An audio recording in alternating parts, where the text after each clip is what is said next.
اور میں نے یہ چیز دیکھی ہے پرسنلی، لہٰذا میں محسوس کر سکتا ہوں کہ ان کے اوپر کیا گزر رہی ہوگی۔ بتایا یہ جاتا ہے کہ وہ بچہ ٹھیک تھا، اور جب سے اس کے والد کو گرفتار کیا گیا 9 مئی کے بدقسمت دن کے بعد، اور پھر متعدد، ظاہری بات ہے ریاست کی طرف سے جو سختی بھی ہوئی، ریڈز بھی ہوئے، سب کچھ ہوا، کہتے ہیں اس ماحول کی وجہ سے وہ بچہ بڑا ڈسٹرب تھا، یہ جو بائی اینڈ لارج بتایا جاتا ہے۔ لیکن کچھ اوپینین یہ بھی ہے کہ شاید بچے کی طبیعت پہلے بھی شاید ٹھیک نہیں تھی، لیکن اس کا کوئی ایویڈنس نہیں ہے کسی کے پاس۔ اگر کوئی ہے تو میں چاہوں گا کہ لوگ ایجوکیٹ کریں، بتائیں، تاکہ ہم اس اینگل کو بھی بندہ ایکسپلور کر سکتا ہے۔ لیکن میں اتنا ضرور کہوں گا کہ دیکھیے بنیادی بات یہ ہے، بہت سے لوگوں نے، ایک دفعہ میں نے اس کا ذکر کیا تو مجھے بہت سے لوگوں نے کہا کہ جی آپ یہ کیوں بات کرتے ہیں کہ جی معافی دینی چاہیے ریاست کو، یا جان خلاصی کر دینی چاہیے لوگوں کی۔ دیکھیے ایک تو بات بحیثیت ایک عام پاکستانی میں کہوں گا کہ 9 مئی ایک سیاہ دن تھا، اس نے پاکستان کی چولیں ہلا دی ہیں۔ لیکن میں کیونکہ ایک پاکستانی ہوں، انسان ہوں، اللہ نے مجھے سوچ سمجھ دی ہے، 8 گرام کا بھیجا دیا ہے، اور بحیثیت ایک مسلمان میں یہ بھی میرا ایمان ہے کہ اللہ تعالیٰ معاف کرنے والوں کو پسند فرماتا ہے۔ تو میں وہ بھی ایک درخواست ہی کر سکتا ہوں جو صاحب اقتدار لوگ ہیں یا جو مقتدر حلقے ہیں یا جسے ہم اسٹیبلشمنٹ کہتے ہیں، کہ غلطی ہوئی، اگر کوئی غلطی اپنی تسلیم کرے اور معافی کا طلبگار ہو، جو معافی کا طلبگار ہو، اور اس کو جتنی گنجائش مل سکتی ہے دے دے۔ کیا پتہ جو اندر ہے وہ کسی گھر کا واحد کفیل ہو، کیا پتہ کسی کی واحد اولاد ہو، کیا پتہ کسی بہن کا اکلوتا بھائی ہو، کیا پتہ کسی جو والدین ہیں ان کا ایک بے سہارا، جو والدین ہیں ان کا ایک سہارا، ایک وہی سہارا ہو، اولاد جو اس وقت جیل میں ہے یا جو اس پرابلم کا سامنا کر رہا ہے۔ تو میری طرف سے تو میں پہلے بھی میں نے کہا تھا، میں آج بھی یہ کہوں گا، کیونکہ میں یہ محسوس کرتا ہوں کہ شاید کسی جگہ جا کے معافی مل جانی چاہیے۔ لیکن میں ایک بات ضرور کہوں گا کہ پلیز خدارا، بچے کا دنیا سے چلے جانا اس ماں کے لیے اور اس باپ کے لیے نہایت تکلیف دہ ہے، اس کے اوپر تو نہ کوئی بحث ہے، نہ ہو سکتی ہے، نہ ہونی چاہیے۔ پر میں نہایت احترام کے ساتھ یہ کہوں گا، یہ جو کلپس آپ کو نظر آ رہے ہیں، یہ تمام لوگ، میں نے ابھی ریسنٹلی دیکھا، میرے بھائی منصور علی خان نے، وہ صنم جاوید ہیں، ان کے والد کا بھی ان کے ساتھ ایک پوڈ کاسٹ کیا۔ اب آپ ان کی گفتگو سن لیں، آپ جتنے بھی، میں نے تو کئی ایسے والدین کو دیکھا ہے پرسنلی جو ٹی وی پہ بھی نہیں آئے، جو دہائیاں دے رہے ہیں، رو رہے ہیں، ماتم کر رہے ہیں کہ کسی طرح ہمارے بچے جو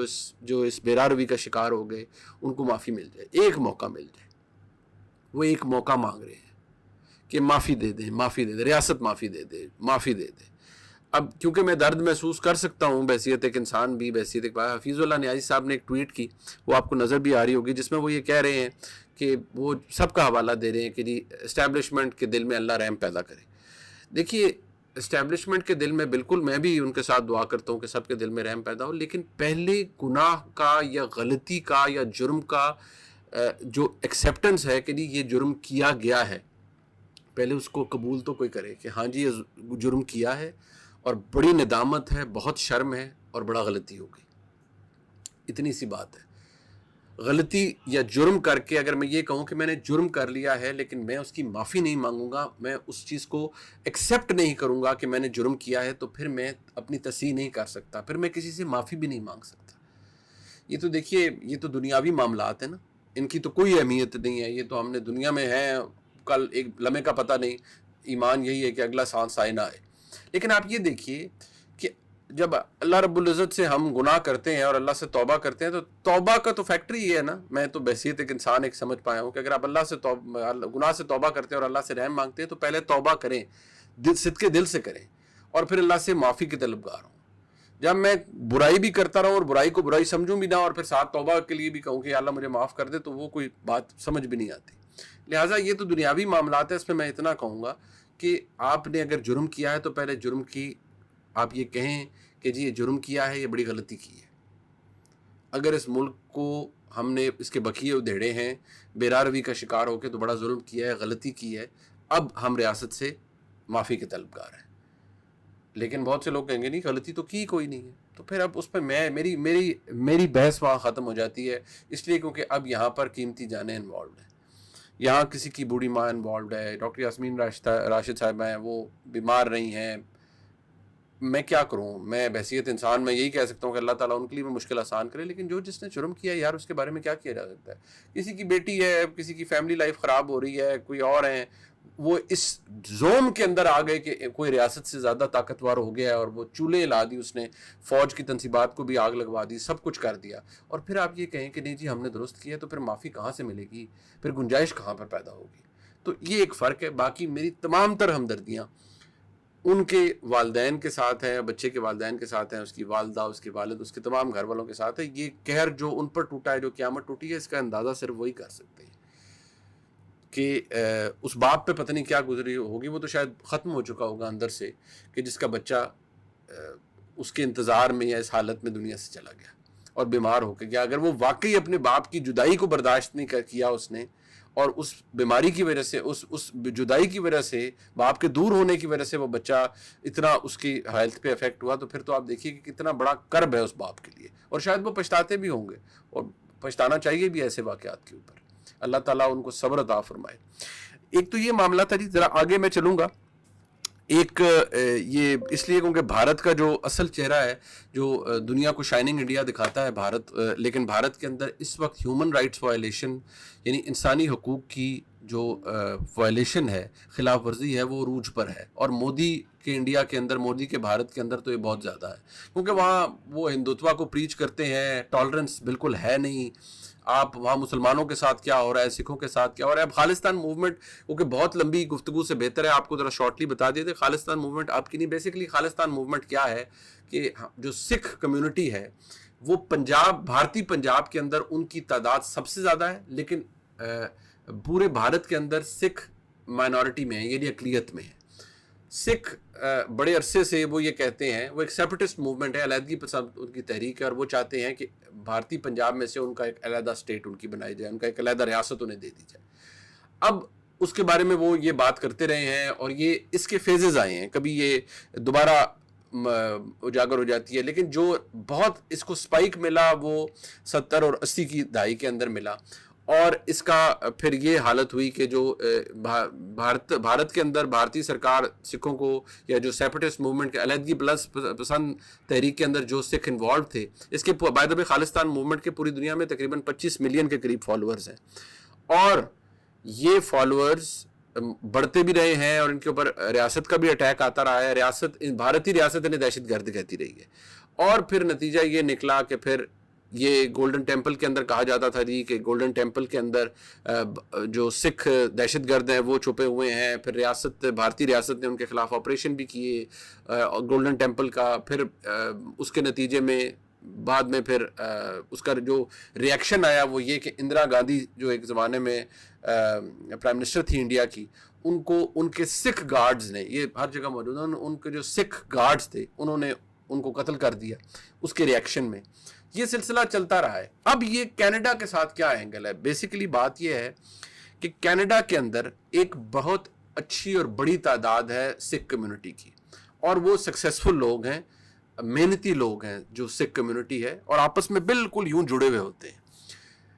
وہاں پر اوٹاوا کے اندر یہ ایک بار ان کی پروسیشنز بھی نکلتے ہیں, کیمپیننگ بھی یہ کرتے ہیں. تو بھارت کی طرف سے بار بار یہ کہا جاتا رہا ہے کہ یہ جو ہمارے ڈپلومیٹس ہیں, بھارتی ڈپلومیٹس کینیڈا کے اندر, ان کو بڑا جو خالصتان موومنٹ کے لوگ ہیں یہ بڑا ہراس کرتے ہیں, اور بڑا ڈراتے دھمکاتے ہیں, اور یہ کرتے ہیں اور وہ کرتے ہیں. یہ جو ہردیپ سنگھ نجر تھے, یہ اب سب کو پتہ ہے, یہ یہاں سے بھاگ کر, بھارت سے بھاگ کر گئے وہاں پر. پہلے ان کی اسائلم کی درخواست پروسیس کرنے کے لیے گئے, نہیں ہوئی. پھر وہاں پر انہوں نے ایک خاتون سے شادی کر لی, پھر اسی کے بیسس پہ یہ وہاں پر سیٹل ہو گئے, اور یہ کاروبار کے اندر ایک کاروبار بھی اپنا کرتے تھے, کو پلمبنگ کا ان کا کام تھا, وہ کرتے تھے. لیکن یہ بہت ایکٹیو تھے, اور بھارتی ریاست نے ان کا بھی وارنٹ ایشو کیا ہوا تھا, اور ان کو دہشت گرد بھی قرار دیا گیا تھا, اور ان کے اوپر مختلف الزامات لگتے رہے ہیں. کبھی کوئی سینما کے اندر بامبنگ کا, کبھی کسی اور چیز کا, اور ان کے حوالے سے انٹرپول کے اندر بھی بھارتی ریاست گئی ہوئی تھی. لیکن کینیڈا کے اندر یا کسی بھی ملک کے اندر, کینیڈا, آپ یورپین کنٹریز میں چلے جائیں, آپ امریکہ اٹسیلف, امریکہ کے اندر چلے جائیں, جو سول لبرٹیز ہیں یا جو اظہار رائے کی آزادی ہے وہ بہت عروج پر ہے, بہت زیادہ سپیس دی جاتی ہے لوگوں کو. لیکن بھارت جیسا ملک جہاں پر مودی جیسی سرکار ہو اور مودی جیسا پرائم منسٹر ہو, وہ تو پھر یہ چیز الاؤ ہی نہیں کرتے. ظاہری بات ہے ان کو جب یہ لگا کہ یہ چیز اب جب G20 سمٹ ہوا ہے تو وہاں پر بھی خاص طور پر بھارتی وزیر اعظم نے جسٹن ٹروڈو کو جو کہ کینیڈین وزیر اعظم تھے ان کو سائڈ لائنز پہ یہ کہا گیا کہ جی یہ وہاں پر اوٹاوا کے اندر بہت زیادہ کینیڈا کے اندر یہ ہمارے لوگوں کو ہراس کیا جا رہا ہے خالستان کے موومنٹ کے لوگوں کی طرف سے, تو آپ اس کا کچھ کریں اور یہ کریں اور وہ کریں. ظاہری بات ہے جو سکھ کمیونٹی ہے وہ کینیڈین نیشنلز ہیں. کینیڈا کی حکومت کبھی بھی اپنے لوگوں کے خلاف وہ جبر وہ زیادتی کبھی نہیں کرے گی اور نہ ہی ان کو جیلوں میں بند کرے گی جب تک کہ وہ کسی جرم میں ملوث نہ ہو. اب جسٹن ٹروڈو جو کہ کینیڈا کے پرائم منسٹر ہیں انہوں نے یہ کہا کہ یہ لوگ انوالوڈ ہیں جو بھارت کے ایجنٹس ہیں جن کے بارے میں بتایا جا رہا ہے کہ را کا کوئی ایجنٹ ہے وہ انوالوڈ ہے اس کلنگ کے اندر. اور یہ کلنگز دنیا میں کلنگز ہوتی ہیں. آپ کو یاد ہوگا ایک چیز جو کہ ختم ہوگی وہ خشوگی ایک شخص تھا جس کو ٹرکی کے اندر مروایا گیا اور وہ کونسلیٹ کے اندر مروایا گیا, ایمبیسی کے اندر مروایا گیا, اور کس طریقے سے مروایا گیا اور کون اس کے پیچھے تھا یہ اب کوئی اوپن سیکرٹ ہے. ہر ایک کو پتا ہے کہ وہ کون شخص تھا اور کیسے ایک اور ملک نے کسی اور ملک کے اندر جا کے ایک ایمبیسی کے اندر کسی شخص کو مروایا اور کیسے مروایا, اور لٹرلی مروایا بھی نہیں بچر کیا, یعنی کہ جیسے کسائی کسی کو حلال کرتے ہیں ویسے کیا. تو یہاں ان کو بھی قتل کر دیا گیا. اب جیسے کینیڈا نے ان کا ایک ڈپلومیٹ نکالا ہے, بھارت نے بھی نکال دیا ہے. بیسیکلی بھارت کے اندر بہت سی سیپریٹسٹ موومنٹ رہی ہیں اور اگر ابھی بھی آپ اگر گوگل کریں تو آپ کو نام سامنے آ جائیں گے. جو خالستان کی موومنٹ ہے اس کے اندر جو سبسٹنس ہے وہ over the period of time بہت زیادہ انکریز ہوتا رہا ہے اور اب اس چیز کو اتنا سیریسلی لیا گیا ہے اس قتل کو ہردیپ سنگھ نجر کے کہ جسٹن ٹروڈو نے یہ بات کی ہے کینیڈین وزیر اعظم نے, جس کے ساتھ اب امریکہ نے بھی کہا ہے کہ جن لوگوں نے یہ کیا ان کو سزا دی جائے. اور جب ریسنٹلی امریکی صدر جو بائیڈن بھی گئے تھے G20 کے اندر تو وہاں پر بھی بھارت کے اندر جو لوگ جو ریاست کی طرف سے بھارتی ریاست کی طرف سے جو انسانی حقوق کی پامالی ہو رہی ہے اس کو انہوں نے بھی کال آؤٹ کیا کہ بھارت کو اس کا نوٹس لینا چاہیے. لہٰذا یہ ایک ایسا کام ہوا ہے جس سے اب بھارت ایکسپوز ہو رہا ہے دنیا کے سامنے.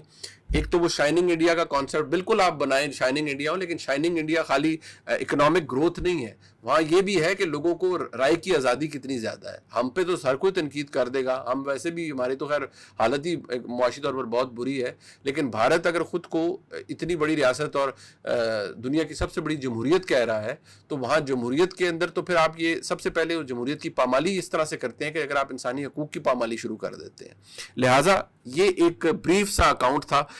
جو اس وقت ہو رہا ہے اور پوری دنیا آپ کال آؤٹ کرے گی کیونکہ کینیڈا سے شروع ہوا, امریکہ نے کر دیا ہے. اب آپ دیکھیے گا ان قریب بے شک بھارت کے ساتھ آپ کے مڈل ایسٹرن کنٹریز کے, یورپین کنٹریز کے, امریکہ کے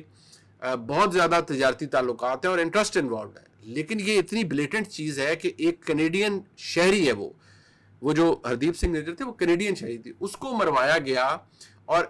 کریڈیبل ایویڈنس جب بات کرنا ہے تو کسی ملک کا وزیر اعظم بغیر اس میں لگی لپٹی نہیں, وہ پھر کو بتا رہا ہے کہ میرے پاس ایویڈنس ہے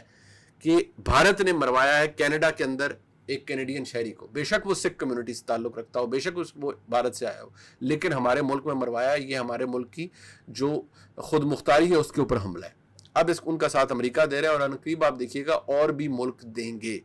اور بھارت کو اس سلسلے میں بھارت پوری دنیا سے اس معاملے میں لڑائی نہیں کر سکتا. یہ ایک سفارتی محاذ بن رہا ہے بھارت کے لیے اور یہ ایکسپوز بھی ہو رہا ہے بھارت. یہ ڈیولپمنٹس تھی. باقی آپ کو پتہ ہی ہے جی چودھری پرویز الہی صاحب کے ساتھ کیا ہو رہا ہے وہ میں آپ کو پہلے ہی پریڈکٹ کر چکا تھا, میرے خیال میں آپ کو یاد بھی ہوگا. آج کا ولاگ یہ تھا جی. میں کوشش کروں گا کہ اب میں روز کوشش کرتا ہوں ڈبل پہ ہم جائیں 2 پہ جائیں, لیکن کچھ وقت کی کمی کی وجہ سے نہیں ہو پاتا, لیکن بہت جلد. اور آج یہ بتائیے گا کہ کیا ساؤنڈ بہتر ہے. میرے دوستوں کو اگر لگتا ہے نہیں بہتر ہے تو اس کو ہم اور بھی امپروو کرتے ہیں. آپ سب کی محبتوں کا بہت شکریہ. خدا حافظ.